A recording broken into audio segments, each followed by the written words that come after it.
홍콩 안전법과 관련해서 미국 및 서방 국가들이 취하게 될 제재들, 그리고 그것에 따라올 글로벌 정치 경제의 지각 변동에 대해서 살펴보겠습니다.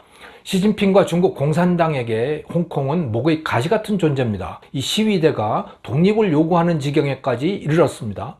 이 시위를 방치하다가는 하나의 중국 원칙이 흔들릴 수도 있습니다. 독립적 행보를 보이고 있는 대만이 진짜 독립을 할 수도 있고, 신장 위구르 티베트 지역 등 무력으로 눌러놓고 있는 일종의 식민지들이죠. 여기가 독립투쟁에 나설 수도 있습니다. 중국 내부에서도 공산당의 통치에 저항하는 세력이 힘을 받을 수도 있고요. 따라서 당장 홍콩인들의 시위를 무력으로라도 진압하고 싶을 겁니다. 하지만 그럴 수가 없습니다. 뒤따를 후폭풍이 너무 거세기 때문입니다. 특히 경제적 손실이 막대한 거죠. 홍콩과 중국의 경제적 관계에 대해서 먼저 살펴보죠. 경제 규모입니다. 1997년 중국에 반환될 당시에 홍콩의 GDP는 177억 달러로 중국 전체 962억 달러의 17%였습니다. 중국 전체 6분의 1에 해당되는 거죠. 그런데 2018년 현재 홍콩의 GDP는 3,630억 달러, 근데 중국은요 13조 6,080억 달러가 됐습니다. 엄청나게 커졌죠. 홍콩은 그래서 중국 GDP의 2.7%에 불과하게 된 것입니다. 이 중국의 도시별 지역 총생산을 따져봤더니 이제 홍콩은 이 중국 도시들 중에서도 4위로 밀렸습니다. 2017년 자료를 보니까 상해가 4,500억 달러, 북경이 4,100억 달러, 셴젠이 3,400억 달러. 이게 1, 2, 3위이고요. 홍콩은 3,300억 달러로 4등입니다. 1997년 홍콩이 중국에 반환될 당시에는 당연히 홍콩이 압도적으로 1위였겠죠. 무역에서의 중요성은 그보다 더 큽니다. 2018년 중국 수출 중에서 홍콩에 대한 수출은 303억 달러, 그 비중이 12.2%인데요. 1997년은 24%였습니다. 그거보다 상당히 줄어들긴 했는데 여전히 꽤 큰 비중이죠. 이 중에서 상당 부분이 중개무역이라고 보면 됩니다. 즉 홍콩을 통해서 다른 나라들로 수출이 되는 금액, 그게 전체 수출의 12.2% 정도가 되는 겁니다. 뭐 그렇게 크다고 보기는 어렵지만 또 작다고 보기도 어려워요. 네. 자, 그런데 이 금융을 놓고 보면 이야기가 다릅니다. 중국 기업의 해외 IPO, 즉 해외 상장의 70%가 홍콩에서 이루어집니다. 2018년 중국 기업이 전 세계에서 상장한 금액이 642억 달러인데요. 그 중에 상하이, 셴젠 증시를 통한 것이 197억 달러, 31%에 불과하죠. 근데 오프쇼어, 즉 해외 상장 금액 445억 달러 중에 홍콩이 350억 달러입니다. 78.6%가 바로 홍콩이에요. 해외 상장을 통한 자금 조달은 대부분 홍콩을 통한다고 보면 되는 거죠. 해외 채권 발행도 33%가 홍콩을 통해서 이루어졌습니다. 그러니까 투자자들이 홍콩을 떠나게 되면, 또는 홍콩이 이 금융 허브의 역할을 잃게 되면 중국은 자금, 특히 달러 자금을 구하는데 치명타를 입게 되는 겁니다. 그래서 중국은 나름대로 홍콩을 다룸에 있어서 나름대로 조심조심을 할 수밖에 없고 지금 그러고 있는 겁니다. 중국 본토가 발전했음에도 불구하고 금융은 홍콩을 통할 수밖에 없는 이유, 그 이유는 제도의 차이 때문입니다. 신뢰할 수 있을 때 비로소 투자가 가능한 거죠. 투자라고 하는 건 장기간 투자하는 거 아니겠습니까? 그러니까 믿을 수 있어야 돼요. 홍콩은 믿을 수가 있는 겁니다. 홍콩은 영국의 제도를 그대로 이식을 했죠. 그 영국의 제도라고 하는 건 이런 거죠. 자유로운 데다가 분쟁이 발생했을 때 공정하고 예측 가능한 재판을 받을 수 있다. 또 사유재산권이 보장된다. 그러니까 믿고 투자할 수가 있는 겁니다. 반면 중국은 법도 사법부도 믿을 수가 없는 겁니다. 공산당이 언제 어떻게 뺏어갈지 알 수 없는 그런 제도인 거예요. 그래서 중국에 투자를 하더라도 홍콩을 통해서 하겠다. 투자자들의 생각이 그런 거죠. 중국은 그런 홍콩을 중국처럼 만들지 못해가지고 지금 안달이 난 겁니다. 어떻게 보면. 자, 미국은 그런 중국에다가 제재를 가하겠다고 나섰습니다. 홍콩에 부여해왔던 특별지위를 취소할 수 있다는 겁니다. 홍콩의 특별지위란 홍콩이 중국의 영토이긴 한데 1997년 중국에 반환되기 이전과 동일하게 대하겠다. 그런 겁니다. 무관세의 자유무역, 또 자유로운 자본거래, 무비자 입국, 이런 것을 주된 내용으로 하고 있는 거죠. 그 특별지위라고 하는 것은. 중국에 대해서는 관세도 있고 자본거래, 비자 발급 등에서 상당히 제한이 있습니다. 홍콩에 특별지위를 부여한다는 것은 자유무역, 자유시장, 자본과 사람의 자유로운 이동, 이런 것들을 보장하는 데 대한 대가인 겁니다. 이렇게 하는 것은 미국에게도 이익이죠. 그런데 중국이 그 약속을 깨고 홍콩을 중국처럼 만들려고 하니까 미국도 홍콩을 중국으로 대하겠다, 이렇게 나가고 있는 겁니다. 거기에 따라서 어떤 제재가 가해질 수 있는지, 그 결과는 무엇인지 한번 살펴볼까요? 가장 먼저 미국은 홍콩을 중국에 대해서 하듯이 미국 수출품에 대해서 25%의 관세를 부과할 수가 있습니다. 그러면 홍콩에 미국에 대한 수출이 타격을 받겠죠? 근데 홍콩 수출은 상당 부분 중국 물건을 우회 수출하는 것이기 때문에 중국이 타격을 받을 수가 있습니다. 자, 그런데 그 타격의 크기가 미미할 것으로 보입니다. 2019년 중국의 총 수출이 2조 5천억 달러인데요. 홍콩의 미국에 대한 수출은 391억 달러입니다. 그 전액이 중국 제품이라고 하더라도, 그렇게 보더라도 중국 총 수출에 대한 비중은 1.6%에 불과합니다. 하지만 이 수출은 그런데 수입은 좀 다를 수가 있습니다. 미국은 중국에 대해서 이 군사용으로 쓰일 수 있는 기술, 또 그런 제품의 수출을 금지하고 있습니다. 하지만 홍콩은 그런 제약을 받지 않아요.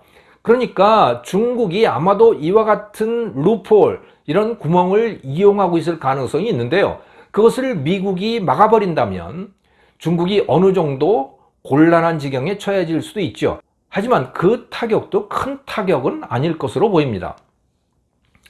미국이 동원할 수 있는 또 다른 조치, 이것은 금융거래에 대한 제한입니다. 중국 금융거래의 상당 부분이 달러를 통한 거래입니다. 근데 그것은, 이 달러 거래는 미국의 SWIFT, Society for Worldwide Interbank Financial Telecommunication이라고 하는 이 SWIFT 시스템을 거치게 되어 있습니다. 여러분이 외국에 송금할 때 은행 식별 코드, SWIFT 코드를 입력하라고 하는 그런 그 난을 보셨을 거예요. 그 SWIFT입니다. 자, 근데 그 SWIFT 체제를 미국이 운영하고 있는 거거든요. 따라서 미국이 마음을 먹으면 이걸 통해서 중국과 홍콩의 자금 거래를 차단할 수가 있습니다. 러시아, 이란, 베네수엘라에 대해서는 이미 이런 경제 제재를 가하고 있는 거거든요. 바로 이 스위프트 체제를 통해서 자금 거래를 제재하고 있는 거죠. 자, 이런 방법이 하나 있고요. 이것보다 더 세게 나간다면, 뭐 진짜 핵폭탄급인데, 이거는 홍콩 달러를 미국 달러와 교환하는데, 지금까지는 다 그랬잖아요. 홍콩 달러와 미국 달러를 서로 교환을 하고 있는 겁니다. 그게 자유로웠는데 그걸 중단해 버릴 수도 있는 겁니다. 이렇게 되면 홍콩 패거제는 붕괴가 되고 자본이 홍콩에서 대거 이탈하게 되겠죠. 그런데 이런 조치까지는 쉽지 않을 것으로 예상들을 하고 있습니다. 왜냐하면 미국한테도 엄청난 손해이기 때문입니다. 달러 거래에 대한 제재는 달러 거래량을 줄이게 되지 않겠습니까? 그렇게 되면 이 달러의 기축통화로서의 매력이 떨어집니다. 그건 미국에게 대 손해죠. 러시아, 이란, 베네수엘라 이런 나라들은 규모가 크지 않기 때문에 거기에 제재를 가하더라도 달러 거래량에 큰 차질이 발생하지는 않습니다. 그러나 중국은 다르죠. 세계 최대의 수출국 아닙니까? 중국이 달러 거래를 못하거나 또는 안 하게 된다면 달러 거래량은 현격하게 줄어들게 될 것이고요. 또 기축통화로서의 이 달러의 파워도 줄어들게 됩니다. 물론 중국은 뭐 치명적인 타격을 입겠죠. 하지만 미국 역시 심대한 타격을 입게 될 겁니다. 그런 제재까지 하기는 쉽지 않을 거예요. 미국도 그러니까. 아무튼 미국은 여러 가지의 제재 수단을 놓고 저울질을 하고 있는 단계입니다. 어떤 제재가 나올지 두고 봐야겠죠. 아마도 이 아직 구체적 내용이 정해져 있지 않는 이 홍콩에 대한 국가안전법, 이 구체적 내용이 어떻게 될 것인지 그것이 확정되는 이 정도에 맞추어서 미국의 홍콩에 대한 제재도 나오게 되지 않을까, 그렇게 예상을 하게 됩니다. 자, 그동안 홍콩의 시장 반응은 어땠을까요? 눈에 띄는 반응은 브레인 드레인, 즉 인재 유출입니다. 블룸버그는 6월 2일자 기사에서 인재 유출이 본격적으로 시작됐다, 이렇게 보도를 했습니다. 영국과 대만이 홍콩인의 이민을 받아주겠다고 한 선언이 아마도 큰 영향을 주는 것 같아요. 네. 금융시장도 영향이 있습니다. 주가는 5.6%가 하락을 했고요. 5월 22일자 리커창이 국가안전법을 통과시키겠다 이렇게 발표를 했을 때 증시는 5.6%, 항생지수가 그렇게 하락을 했습니다. 환율도 좀 올랐어요. 선물환도 약간 상승을 했습니다. 네. 그러나 6월 2일 현재 금융시장은 상당히 회복된 상태입니다. 이 홍콩의 자금시장 상황에 대해서는 다음 영상에서 상세히 말씀을 드리겠습니다. 아무튼 이 자금시장에 큰 동요는 없다고 보는 것이 맞을 것 같습니다. 파이낸셜 타임스나 사우스 차이나 모닝 포스트의 보도를 종합을 해보면요, 오히려 이 홍콩 비즈니스 소사이어티, 비즈니스맨들 사이에서는 국가안전법으로 인해 가지고 시위가 잦아들 것을 기대하는 분위기도 오히려 상당히 형성되어 가고 있다고 그렇게 보도들을 하고 있습니다. 그러나 홍콩 국가안전법에 대한 가장 큰 반응은 이 국제사회에 격앙된 분위기가 만들어지고 있다고 하는 것입니다. 코로나 사태 이후에 국제사회에서는 안 그래도 반중국 전선이 형성되어 왔습니다. 이 디커플링 정책만 하더라도요, 원래는 이거 미국만 목청을 높이고 영국이나 독일은 좀 시큰둥했었거든요. 그런데 코로나가 상황을 바꿔놨습니다. 영국과 또 독일을 비롯한 이 EU 국가들도 중국에 책임을 묻는 분위기가 만들어지고 있는 거예요. 중국의 홍콩 보안법 통과는 여기에 기름을 붓는 격이죠. 서방의 반중국 연합정선을 더욱 공고하게 만들고 있는 겁니다. 홍콩의 특별지위 박탈, 이것은 이미 말씀을 드렸고요. 그 밖에도 트럼프 대통령은 중국에 대항해서 미국 중심의 대안적 서플라이 체인, 경제 번영 네트워크를 제안해 놨습니다. 그래서 서방 국가들과 한국, 호주, 인도, 베트남 이런 나라들에게 들어오라고 손짓을 하고 있고요. 9월 말로 예정된 G7 회의에 한국, 호주, 인도를 또 초대를 했습니다. 아마도 중국과 홍콩 문제가 논의가 되겠죠. 그동안 중국의 우호적이던 영국도 화웨이의 5G 공급망을 대체하기 위해 D10 연합체, 즉 중국을 제외한 자유민주주의 10개국 연합체를 제안을 하고 있습니다. 중국에 대한 거대한 포위망이 형성되고 있는 겁니다. 그렇게 된다면 아마도 중국은 해외 시장의 상당 부분을 잃게 될 가능성이 있습니다. 자본과 기술도 상당 부분 막히게 되겠죠. 이 같은 지각 변동은 서방 경제에도 큰 타격을 줄 것입니다. 하지만 중국에게는 사활이 걸린 타격을 가하게 될 것으로 보입니다. 시진핑과 중국 공산당은 진퇴양난에 처해 있습니다. 홍콩 시위를 방치하면 공산당 권력과 통일 중국을 유지하기 어렵습니다. 그렇다고 막무가내로 진압을 하다 보면 국제사회의 압력 때문에 자본과 시장을 잃게 되죠. 그건 역시 공산당의 권력을 위태롭게 합니다. 홍콩 국가보안법은 일종의 타협책으로 보입니다. 그래서 천안문 사태처럼 무자비한 진압을 할 수는 없으니 격렬한 주동자들만 잡아들이자, 이런 아이디어인 거지요. 하지만 그것조차도 이미 국제사회의 엄청난 반격에 맞닥뜨리게 된 겁니다. 홍콩 시위가 멈출 것 같지도 않고 말입니다. 이런 상황에서 미국에서도 심각한 폭동 사태가 발발을 했습니다. 이것이 국제 정치 경제에 다시 어떤 영향을 줄지 가늠하기 어렵습니다. 글로벌 정치 경제에 거대한 지각 변동이 시작된 것입니다. 홍콩 시위에 대해서 말씀을 드리겠습니다. 홍콩 시위가 다시 시작되었다고 합니다. 홍콩 시위는 2006년부터 본격화돼서 동력을 잃지 않고 지금까지 계속되고 있습니다. 그 중에서 가장 큰 것은 2014년 보통선거를 요구하는 우산 시위, 그리고 2019년 작년 범인인도법에 저항하는 시위였는데요. 코로나로 잠시 잠잠해졌다가 다시 시작됐습니다. 국가보안법 이슈까지 보태졌으니까 올해는 더욱 격렬해질 것 같습니다. 홍콩 시위는 지도자가 없습니다. 그런데도 저항의 열기가 사그러지지 않는 것은 젊은이들이 목숨을 걸고 있기 때문입니다. 홍콩 시위의 지도자가 없는 것은 2014년 우산 시위를 하면서 배운 교훈 때문이라고 하는데요. 당시 시위는 두 갈래가 있었다고 합니다. 아큐파이 트리오라고 하는 3인의 이 중년 남자들이 이끄는 파벌, 그것이 하나이고, 숫자로는 이것이 다수를 차지하는 그룹이었는데 이 평화적이고 장기적인 운동을 지향했다고 합니다. 다른 파벌은 젊은이들이죠. 소수이지만 급진적이고 과격한 성격이었습니다. 폭력도 불사하는 거죠.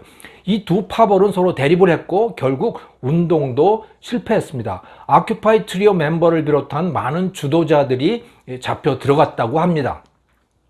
그러면서 배운 것은 지도자를 내세우지 않는다, 뚜렷한 파벌도 만들지 않는다, 다른 파벌이 뭘 하든 비난하지 않는다, 이런 원칙들을 자생적으로 터득하게 됐다고 하는 겁니다. 말하자면 각자 알아서 하는 거죠. 시위 참가 방식도 하는 사람만 계속 하는 게 아니고 하루 하고 쉬었다가 며칠 뒤에 다시 나오고 이런 방식이라고 합니다. 어떻게 보면 중구난방인 거죠. 그런데도 어떻게 이 시위가 계속될까요? 젊은이들이 중심인데다가 그들이 죽기를 각오하고 덤비기 때문입니다. 미국의 유명 주간지 타임이 2020년 1월 26일자 이 표지 모델로 야누스라고 하는 사람을 등장을 시켰습니다. 이 사진입니다. 예, 얼굴을 완전히 가렸죠. 홍콩 시위대를 취재한 기사용 사진인데요. 이 주인공은 나이가 15세의 홍콩 학생입니다. 그런데 이 기사 첫 문단에서 이런 말을 합니다. 나는 이번 시위에 나가면 죽을 수 있습니다. 이런 청년들, 아니 아이들이에요. 15살입니다. 이런 아이들까지 목숨을 걸고 시위에 나가고 있는 겁니다. 더욱 놀라운 사실을 영국의 가디언지가 보도를 했는데요. 시위하다가 체포돼 가지고 감옥살이를 하는 미성년자 숫자가 900명 이상이라는 내용입니다. 이 기사의 첫머리는 감옥살이 중인 12살 사무엘의 인터뷰로 시작을 합니다. 가디언지는 이들을 Children of Revolution, 즉 혁명의 아이들이라고 불렀습니다. 이렇게 아이들까지 합세해서 젊은 층이 나서기 때문에 그 에너지를 누구도 감당하지 못하는 겁니다. 그래서 홍콩 시위는 수그러들지 않고 있는 거죠. 이건 우리 한국인들도 경험한 현상입니다. 1980년대 학생 시위가 결국 1987년에 대통령 직선제로 이어질 수 있었던 것은 그 운동을 추동하는 세력이 청년들이었기 때문입니다. 그들이 목숨을 걸었기 때문인 거죠. 다만 홍콩 청년들은 자유민주주의, 시장경제체제, 법치주의 체제 이런 것들을 지키려고 시위를 하는데 우리 386 세대는 모택동식, 김일성식 전체주의 체제를 세우기 위해서 시위를 했다는 것, 이것은 다른 겁니다. 하지만 젊다는 것은 같았던 거죠. 뭐가 됐든 간에 젊은이들이 목숨을 걸면 그것이 이루어집니다. 자, 그러면 홍콩의 청년들은 왜 목숨을 걸고 중국 공산당과 싸우는 걸까요? 쉽게 말하자면 자기 나라를 지키기 위함입니다. 홍콩 청년들에게 중국 공산당은 일종의 침략자, 지배자인 셈입니다. 중국 공산당은 홍콩을 중국으로 보고 있지만 홍콩인들은 자신들을 중국인이 아니라 홍콩인이라고 생각을 합니다. 특히 젊은 사람일수록 그렇습니다. 홍콩대학 민의연구계획이라는 데가 있는데요. 일종 연구소입니다. 여론조사 기관인데 여기서 2017년 6월 홍콩인 1000명을 대상으로 홍콩인의 정체성에 대한 전화 설문조사를 했습니다. 질문 내용은 당신은 홍콩인입니까? 중국인입니까? 아니면 둘 다입니까? 이런 질문이었습니다. 매년 하는 조사인데 제가 결과를 확인할 수 있었던 것은 2017년 이 자료입니다. 자, 그 결과가 이렇습니다. 홍콩인이라고 답한 사람이 37%, 중국인이 21%, 40.2%는 중국 내 홍콩이다. 둘 다 이렇게 답을 했거든요. 그런데 말입니다. 중요한 거는 연령별 차이입니다. 연령별로 결과가 매우 다릅니다. 18세에서 29세 청년 응답자 중에서 자신을 중국인이라고 답한 경우는 3.1%에 불과한 겁니다. 65%는 홍콩인이라고 했고 둘 다, 즉 중국 내 홍콩인이다 이렇게 답한 사람은 28.7%인 거예요. 그러니까 중국인이라고 답한 사람은 3.1%에 불과한 거죠. 18세에서 29세는.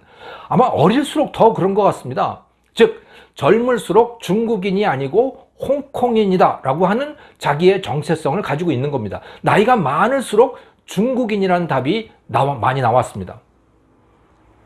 중국인이 아니라 홍콩인이라는 인식은 시간이 갈수록 더욱 강해지고 있습니다. 이 그래프는 영국 이코노미스트가 2019년 8월 26일자 기사에서 보도한 내용인데요. 1997년 이후에 이 연구소가 동일한 질문에 대한 응답 내용을 쭉 발표를 해 왔는데 저는 그 데이터는 없습니다만 이코노미스트가 이걸 보도를 했어요. 그림으로만. 예. 2017년 이후 39세 이하 응답자들에게서 자신을 홍콩인이다, 중국인이 아니다 라고 생각하는 사람의 비율이 지속적으로 늘고 있음을 알 수가 있는 겁니다. 이 그래프가 그걸 보여주고 있는 거죠. 2006년에 홍콩 시위가 본격적으로 시작이 됐는데 그때 홍콩 청년들의 의식 변화가 이루어졌던 거예요. 그리고 그 다음에 조사부터 바로 이런 의식이 반영되기 시작했다고 보면 되는 겁니다. 홍콩 청년들은 중화인민공화국의 지배로부터 자기 나라 홍콩을 지키려는 겁니다. 단순히 땅이 아니라 그들의 체제, 그들이 살아가는 방식을 지키려고 하는 거죠. 홍콩의 체제라고 하는 건 뭡니까? 개인의 자유, 사유재산 보호, 공정하고 독립된 사법부, 이런 것들이죠. 이건 공산당 통치와는 절대로 양립할 수가 없습니다. 그래서 홍콩 청년들은 자신들의 정체성을 지키기 위해서, 자기 나라를 지키기 위해서 공산당과 싸울 수밖에 없는 겁니다. 그렇지 않으면 홍콩인의 정체성을 버리고 중국인이 되어야 할 테니까 말입니다. 중국 공산당은 엄청난 세력입니다. 하지만 홍콩 청년들의 결기와 이 에너지도 엄청납니다. 글쎄 누가 이길까요? 저는 그 젊음이 이겼으면 좋겠습니다. 홍콩의 청년들, 홍콩 시민들을 응원합니다. 저는 평소에 중국인들이 자기 나라를 어떻게 생각하는지 궁금했습니다. 우리 눈으로 보면 중국은 분명 공산당 일당 독재고 전체주의 국가인데요. 중국인들은 그걸 어떻게 견디나? 좋아하나? 적응했나? 스스로는 어떻게 생각하는지 늘 궁금했습니다. 그런데 지난 3월 26일 독일의 메르카토르 중국연구소, 메르카토르 Institute for Chinese Studies 라고 하는 연구소가 독일 내 중국 학생 대상으로 조사를 했더라고요. 그런 문제들을 가지고. 그래서 두 편의 보고서를 발간을 했는데요. 하나는 독일 내 중국 유학생들이 자국 정치제도에 대해서 어떻게 생각하는지, 또 다른 하나는 중국, 독일, 대만 학생 대상으로 해가지고 중국의 사회신용 시스템, 즉 사회 감시 시스템을 어떻게 생각하는지 그 인식을 조사를 했더라고요. 먼저 정치제도에 대한 결과부터 보죠. 267명을 대상으로 해서 조사를 했는데요. 조사 시기는 2018년입니다. 이 큰 조사는 아닌데 어쨌든 결과는 흥미롭습니다. 두 문항만 보겠습니다. 첫째 질문은 지도자 선발에 관한 겁니다. 중국에서는 보통 선거를 통한 지도자 선출이 시기상조이다. 이 질문이에요. 이것에 대해서 찬성이냐 반대냐를 밝히는 건데요. 강한 찬성이 37.22%, 찬성이 46.99% 이렇습니다. 반대는 굉장히 작아요. 반대가 9.4, 강한 반대가 3.01, 모르겠다 3.38%. 그래서 찬성 비율이 84%입니다. 응답자 대다수가 공산당 안에서 비밀리에 이루어지는 이 간부 선출 방식, 이 방식에 대해서 대다수가 찬성 의사를 밝히고 있는 겁니다. 또 다른 질문은 언론 검열에 관한 것인데요. 중국 공산당이 언론 검열을 철저히 한다는 것은 누구나 다 아는 사실이잖아요. 질문은 이렇습니다. 중국에서 언론 검열이 필요하다. 여기에 대해서 찬성 반대를 밝히는 건데요. 강한 찬성이 39.25%, 찬성 41.13%, 이 둘을 합치면 80.38이에요. 반대와 강한 반대를 합치면 18%입니다. 그러니까 80%라고 하는 이 절대 다수가, 응답자의 절대 다수가 공산당의 언론 검열에 대해서 찬성을 하고 있는 겁니다. 이 독일 유학생들인 거예요. 외국물을 먹은 학생들인데도 이런 대답을 하고 있습니다. 이 심층 인터뷰에서 그 이유가 뭐냐라고 하는 것을 이제 조사를 하기도 했는데, 그 답변의 이유로 중국은 문화적, 역사적인 뿌리가 서구와 다르기 때문에 서구식 민주주의는 중국에 적합하지 않다, 이런 언급들을 많이 했다고 합니다. 이번에는 사회 신용 시스템에 대한 인식 조사 결과를 한번 살펴볼까요? 사회 신용 시스템, 이 사진에서 보시듯이 CCTV에 기반한 AI 감시 시스템, 또 전자결제 시스템, 이런 것들과 결합을 해가지고 모든 중국인들의 일거수일투족을 감시하고 평가하는 시스템이죠. 그것으로 은행 대출도 결정하고 온갖 사회생활에 영향을 주게 되죠. 그것을 운영하는 주체는 공산당이죠. 우리는 이것을 조지 오웰식의 빅브라더 같은 존재라고 해가지고 끔찍하게 여기고 있습니다. 이 사회 신용 시스템에 대해서 중국 학생만이 아니고 독일 학생, 대만 학생까지 같은 문항으로 조사를 했는데요. 중국 본토 학생이 215명, 독일 학생이 227, 대만 학생 61명 이렇습니다. 이 사람들은 유학생은 아니에요. 아무튼 근데 아까 그 메르카토르 중국 연구소에서 조사를 한 겁니다. 표본 숫자는 그렇게 많지는 않지만 그래도 여전히 흥미로운 차이를 보여주고 있습니다. 사회 신용 시스템으로 은행 대출을 결정하는 방식에 대해서 어떻게 생각하십니까? 긍정적입니까? 아니면 부정적입니까? 이것을 평가하라고 이제 질문을 준 겁니다. 1에서부터 5까지 점수를 주라고 이렇게 한 거예요. 그 결과는 이 그림인데요. 조금 보기가 어렵습니다만은 각 나라별 결과를 시계바늘로 표시를 했습니다. 여기서 왼쪽일수록, 즉 1에 가까울수록 긍정적인 평가, 오른쪽, 즉 5에 가까울수록 부정적인 평가입니다. 중국은 2.8, 대만은 3.2, 독일은 4.1입니다. 즉 중국 학생들은 대만이나 독일 학생들에 비해서 이 자기 나라에서 지금 행해지고 있는 이 감시 시스템, 사회 신용 시스템을 더 긍정적으로 평가를 하고 있는 거예요. 사회 신용 시스템에 대한 중국인들의 인식은 2018년에 베를린 자유대학의 코스트카 교수라고 하는 분이 또 조사를 한 적이 있었습니다. 이때는 2209명의 중국인이 대상이었는데요. 지역, 학력, 소득 수준 이런 것들을 고려해 가지고 임의 추출을 했습니다. 여러 가지 문항이 있는데 핵심은 사회 신용 시스템을 어떻게 생각하는가 라고 하는 질문인 거죠. 결과는 이 그래프인데요. 48.9%가 강한 동의, 31.1%가 동의 이렇게 답을 했습니다. 그러니까 여기서도 80%가 사회 신용 시스템이라고 하는 감시 체제에 동의를 한 거예요. 나머지 20%도 반대가 아니고 18.7%는 의견 유보입니다. 의견 모르겠다 이거죠. 반대는 0.6, 강한 반대는 0.8. 그래서 합치면 반대는 1.4%에 불과합니다. 그 감시 체제에 대해서. 즉, 이 코스트카 교수의 조사에서도 중국인의 절대 다수가 찬성 의견을 나타낸 겁니다. 정말 감시받는 것을 좋아할까요? 아니면 세뇌가 된 것일까요? 아니면 겁이 나서 속마음과 다른 답을 한 것일까요? 글쎄, 세 번째 거였으면 좋겠습니다. 조금 더 시간을 거슬러 올라가다가 보니까요, 중국 공산당 자체에 대한 조사 결과도 찾을 수가 있었습니다, 제가.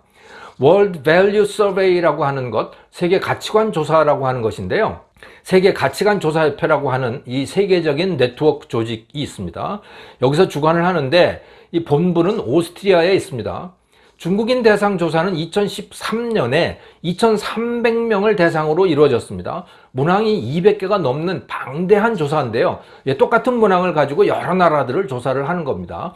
2013년에는 중국 대상 조사를 했고 2012년에는 한국을 대상으로 해서도 조사를 했습니다.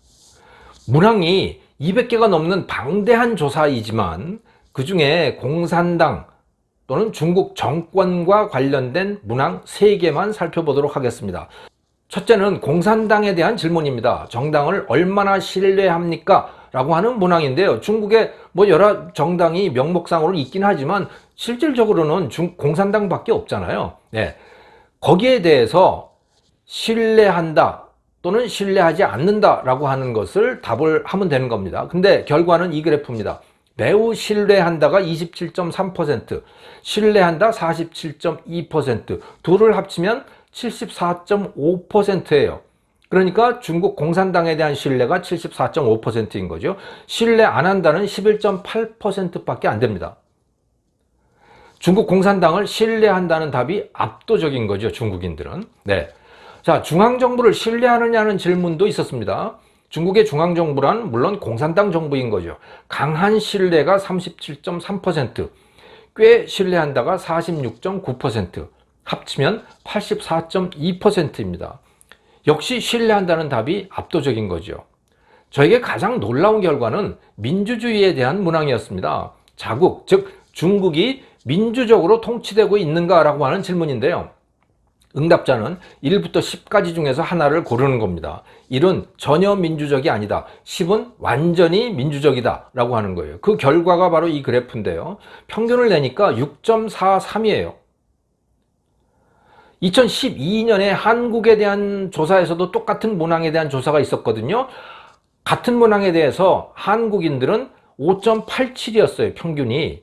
당신네 나라의 정치는 민주적입니까? 라고 하는 문항에 대해서 우리는 5.87, 중국인들은 6.43인 겁니다. 즉 중국인들은 우리나라를 평가하는 것보다 자기 나라를 더 민주적이라고 평가를 하고 있는 겁니다. 중국 사람들은. 네. 참 이건 정말 놀라웠어요.